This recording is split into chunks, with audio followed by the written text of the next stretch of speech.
د چا د پاره د الله د پاره رکوع چاته کوي رب ته کوي سجده چاته کوي رب ته کوي دغه سي چې کله په لار باندې ناست وي او تا باندې پیران راشي نیغ ورته ودرېږي او د لاس دې ځای کې کېږدي السلام علیکم صاحب دا قیام دې وکړه دا ودرېده دې وکړه چاله مخلوق له دې وکړه نو الله فرمایي په تعظیم کې ما سره برابر ګڼي تعظیم کې ما سره برابر ګڼي مینې کې دا سی مینه دا ور سره چې دې ځای باندې ورته لاسم کېږدي الله فرمایي هو الذي الله هغه ذات دې صفت کوي په دې صورت کې الله د خپل ځان پېژندګلو کوي مخلوق ته چې خلق تاسو خالق و مالک و پېژنې دا باباګانو دا پیرانو دا میاګانو دا پلانې بابا او دا پلانې مولا دا هیڅ شمار کې نه دي مړه دا خود ټیچر حیثیت لري بس قرآن با پڑھاوئی څوک انګریزي پڑھاوئی څوک اردو پڑھاوئی څوک چاله لارې خایي څوک چاته د ریبلو چل خایي څوک چاله د جمو جوړولو چل خایي دی به تاله د قرآن ټکي خایي د نور څه حیثیت د نه خدای مه جوړوه هو الذي الله هغه ذات ته خلقکم چې پیدا کړي یې تاسو من طین د خټې نه څنګه پیدا کړي انسان خو نطفې نه پیدا کیږي آدم علیہ السلام الله د خټې نه پیدا کړی دی نو گویا کې دا ټول اولاد بیا د آدم نه پیدا دی نو گویا کې ټول مخلوق د خټې نه پیدا دی یا دا معنی چې کومه نطفه پیدا کیږي دا هم د خټې نه پیدا کیږي نطفه څه شي نه پیدا کیږي د مور بچه‌دانې ته چې کوم ساس کې ځي دا ساس کې د خټې نه پیدا وي ولې دا ساس کې باید د بادامو نه جوړ وي یا به د غوړو نه جوړ وي یا به د چینې نه جوړ وي یا به د بینډیو نه جوړ وي یا به د سبزۍ نه جوړ وي یا به د غوښې نه جوړ وي او دا ټولې سبزیانې او دا غوښې بیا د څه شي نه راوتي دي خټې نه راوتي دي غنم د خټې نه راوځي سبزیانې د خټې نه راوځي ونې د خټې نه راوځي هر څه د خټې نه جوړېږي نو نطفه هم د خټې نه جوړه ده هو الذي خلقکم الله هغه ذات دی چې پیدا کړي یې تاسو من طین د خټې نه ثم قضا اجلا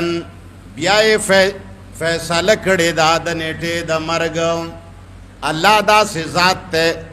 چې انسانان پیدا کړي دي بیا یې هغې ته د مرګ نیټه هم جوړه کړې ده دا سړی به په دې نیټه باندې مري او دا سړی به په دې نیټه باندې مري و اجل مسمن او نیټه چې مقرره ده عنده په علم د الله کې ده دا کومه نیټه ده دا دویمه نیټه چې دا ورځ د قیامت ده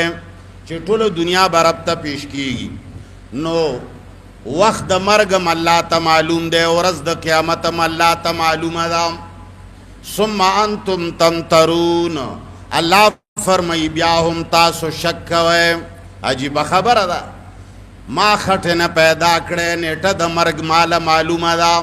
او ورځ د قیامت هم ماته معلومه ده او بیا هم تاسو شک کوئ څه شک کوئ یره جي قرآن کې خدا راغلی وي خو یره جي پلاني روایت کې دا راغلی دي نو دا آیت به دا معنی نه پرېږده سړیه آیت په روایتونو باندې مه بدلوه آیت په تفسیرونو باندې مه بدلوه د رب وینا د مولا په وینا باندې مه بدلوه څومره غلامي دي چې د قرآن وکړه قرآن نه دې غلام جوړ که کله دې د روایاتو غلام که کله دې د تاریخ غلام که کله دې د لغت غلام که کله دې د مولا غلام که نو بسته که نه سړیه بسته ثم انتم تمترون بیا هم تاسو شک کوئ د الله په آیاتونو کې هو الله الله هغه ذات دی فی السماوات چې هغه تصرف کوونکی دی په اسمانونو کې و فی الارض او ځمکه کې اسمانونو کې هم هغه معبود دی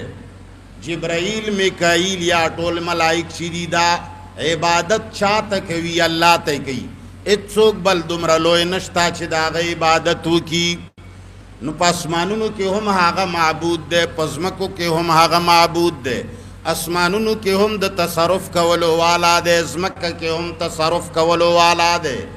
هو الله الله چې دی فی السماوات خاص الله تصرف کوونکی دی اسمانونو کې معبود دی په اسمانونو کې و فی الارض او په ځمکه کې او دا سے رب دے یعلم سرکم و جہرکم پو لری پو پٹو ستاسو پخکار ستاسو